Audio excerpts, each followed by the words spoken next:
I'm Isra Jahan, lecturer, Department of Law, World University of Bangladesh. And in this PowerPoint slide presentation, I'm going to discuss about the introductory part of international law. According to Oxford Dictionary of Law, international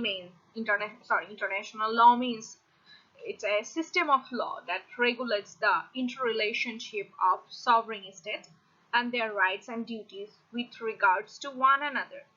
In addition, there are certain international organizations like United Nations, World Trade Organization, previously NATO, and some companies and sometimes individuals may have rights and duties under international law.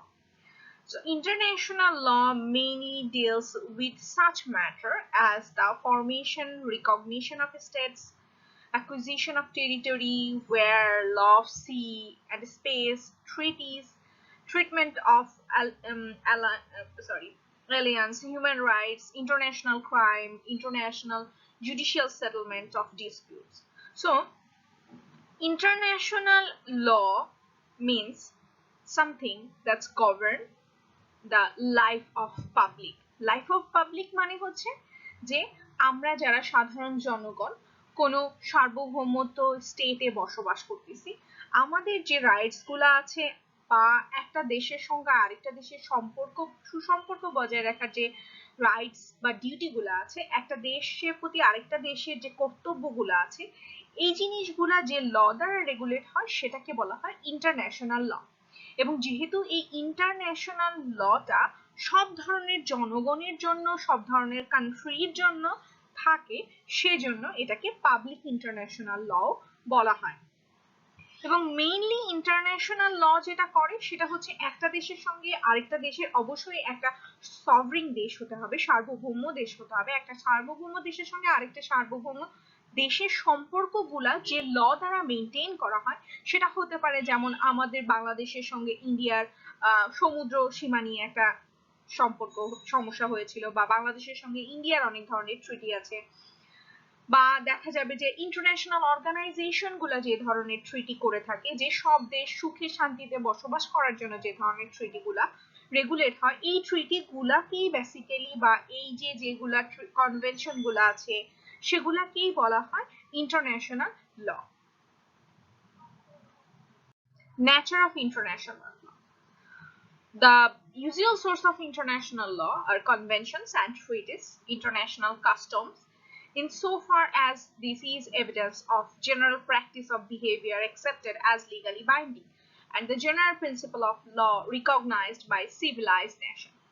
So যেটা বলা হয়েছে international law এর যে source গুলা mainly convention এবং ট্রিটি, বিভিন্ন দেশের সঙ্গে যে চুক্তিগুলো আছে বা কনভেনশন গুলো আছে, যেমন আপনার কিয়োটো প্রোটোকল যেটা আছে, বা হয়তো বা ভিয়েনা কনভেনশনের নাম শুনে থাকবেন আপনারা, অথবা দেখা যাচ্ছে যে বাংলাদেশের সঙ্গে ইন্ডিয়া যে ট্রিটিগুলো আছে বা চুক্তিগুলো আছে, তিস্তা চুক্তি বলেন বা যেটাই বলেন, এবং একটা দেশের সঙ্গে একটা ইন্টারন্যাশনাল সার্কামস্টেন্সেসে একটা দেশ আরেকটা দেশের কাস্টম গুলাকে যে তারা প্রায়োরিটি দিচ্ছে, যে কাস্টম হচ্ছে এটা যে উইদাউট কনফ্লিক্টিং এনিথিং, যে আমরা একটা আরেকটা দেশের সাথে যুদ্ধ করতে পারি না।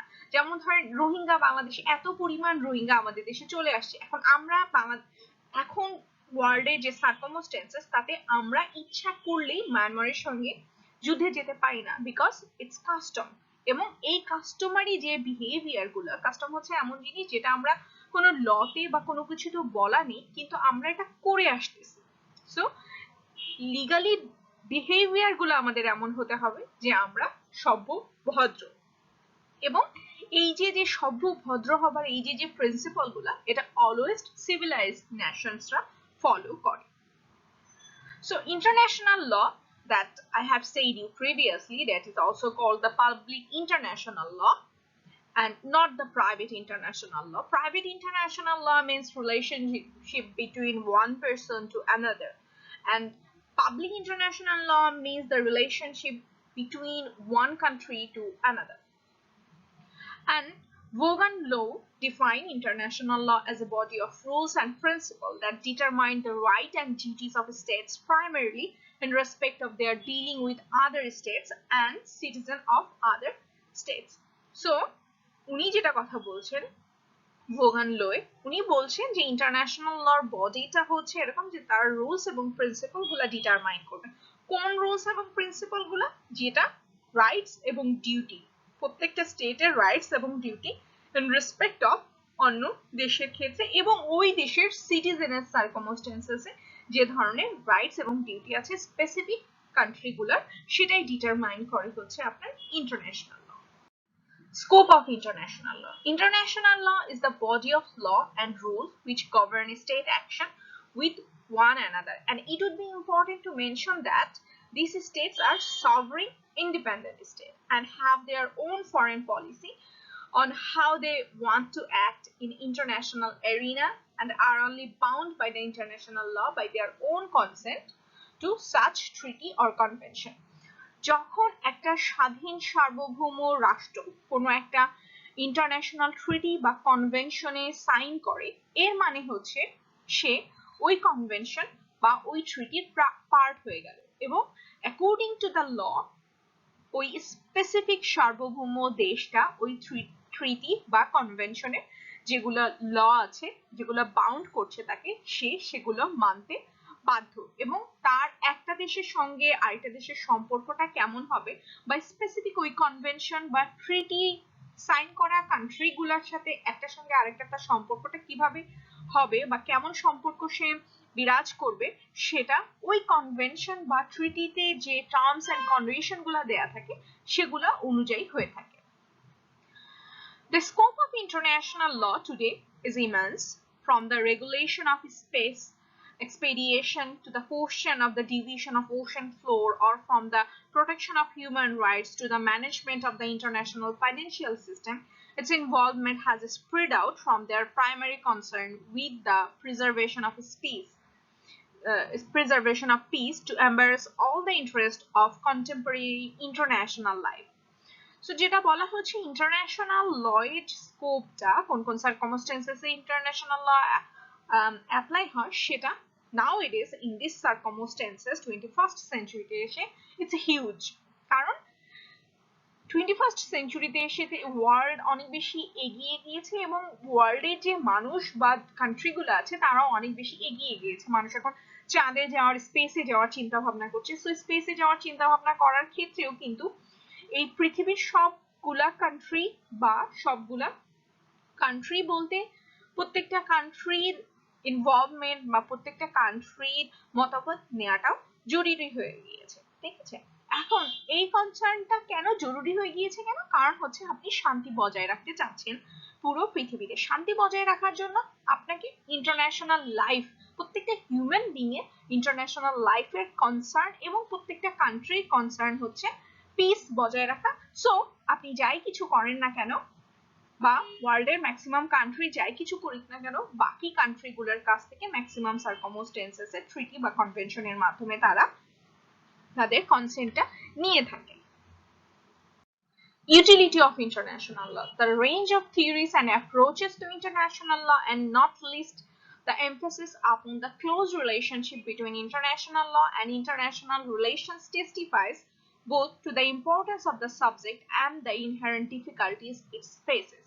International law is clearly much more than a simple set of rules. It is a culture in the broad sense, in that it constitutes a method of communicative claim, counterclaim, expectation, anticipation, as well as providing a framework for assessing and prioritizing such demands. So এই যে international লটা, এই international লটা যেহেতু relationship, internationally relationship গুলোকে focus করা হচ্ছে, সেহেতু রিলেশনশিপ ফোকাস করতে গিয়ে কোন একটা কনভেনশন বা ট্রিটি দ্বারা আপনি বাধ্য, আপনি সেটা মানবেন, ব্যাপারটা তা না। সব সময় কিন্তু ব্যাপারটা সেটা না। অনেক কান্ট্রি দেখা যাচ্ছে যে অনেক ইন্টারন্যাশনাল কনভেনশনের পার্ট, কিন্তু ওই ইন্টারন্যাশনাল কনভেনশন বা ট্রিটির যে টার্মস এন্ড কন্ডিশন গুলো আছে তারা মানছে না। সেই সার্কামস্টেন্সেসে কি হচ্ছে, ওয়ার্ল্ডের যে পিস সেটা নষ্ট হচ্ছে।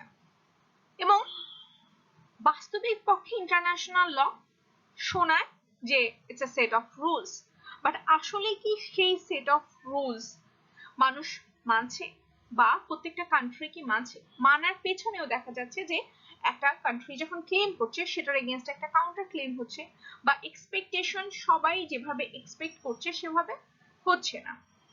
তারপরও 21st সেঞ্চুরিতে এসে মানুষকে পিসফুলি লাইফ লিড করার জন্য বা পিসফুলি ওয়ার্ল্ডে থাকার জন্য তাদেরকে ইন্টারন্যাশনাল লয়ে উপকারিতা রয়েছে। So international law functions in a particular concrete world system involving a range of actors from state to international organization. Companies, individuals as such need to be responsive to the need and appreciation of such participation. The international system is composed increasingly of cooperative competing elements participating in cross-boundary activities, but essential normative and structural nature of the international law remain. Law is not only way in which issues transcending border are negotiated and settled or indeed fought over. It is one of the number of methods which dealing with an existing complex and shifting system, but it is a way of some prestigious and influence, for it is of its very nature in the form of mutually accepted obligation.